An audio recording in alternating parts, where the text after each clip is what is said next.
starting your methodology process, you will first have to understand what is your targeted group.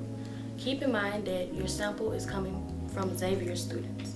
Second, you will have to also understand your research design so you can know what type of test you're going to run. In doing this, always refer back to the rubric because it will always help you. So the first part of your method is going to be informed consent, which is the most important because you have to have informed consent for any study. So the one thing you have to make sure is that you're ensuring that they do know that their information is private. Because some things you're going to study, like let's say I study with the effects of LSD, so people aren't going to really want to disclose information for a school if they know that this information is not being private. Another thing is that with deception, you don't want to deceive your subjects in the sense of telling them something completely left field. They want to be able to know what you're studying, but not the exacts, because then that's when they can kind of trick the study. And another important thing is to make sure you include your name, the professor's name, and then a just general summary of what you're studying. And then also to include your email and maybe a phone number, because sometimes people do end up deciding that they do not want to do the study and that they have something to call and they feel like they can ensure that the information won't get disclosed if they don't want it to. Lastly, it's important to let people know that if there is any potential harm in your study, because there can just be, let's say you're studying the effects of something that may be a little more touchy subject, maybe with racism or just experiences for people in childhood. You have to make sure that this harm can be psychological, it could be emotional. So you have to make sure that when you're giving these surveys and when you're studying these things, that people do know what they're getting ahead of, because once they start reading it, they can have potential effects that you may not have thought of.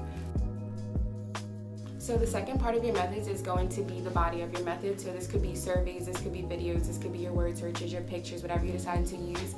But you want to make sure that you don't make any of this last minute. So the process is always going to be, you have like notes you send in, then you have a discussion, and then you have your actual piece of work. So when you have those notes, make sure that you're starting to develop example questions so that when you get to the time to actually make these questions, you already have examples, you already have a base, and then you just building upon that and just adding questions in. And you want to make sure that there's not too many questions. So maybe keep it to like 100 or minimum, because 100 may seem like a lot, but if it's multiple answers, it's just circling. But after 100, people start to lose interest and it's just kind of just circling. And so you just want to make sure that they're long to where they're assessing the information you want to study, but not too long to where people are just getting bored with the study. So the debriefing is going to be the last part of your methods, and the most important thing with the debriefing is to let them know the 3 hypotheses that you're studying, because this is letting them know exactly what you're studying, the nature of your study, and you're covering basically a little bit of deception you put in informed consent. You're letting them aware of what actually is going to be studied. And another important thing is to explain how you're reporting these measures, because some people also may be interested in getting that information and also knowing how are you assessing this based on what they just did. For your procedures, you always want to make sure that you can do everything within the semester.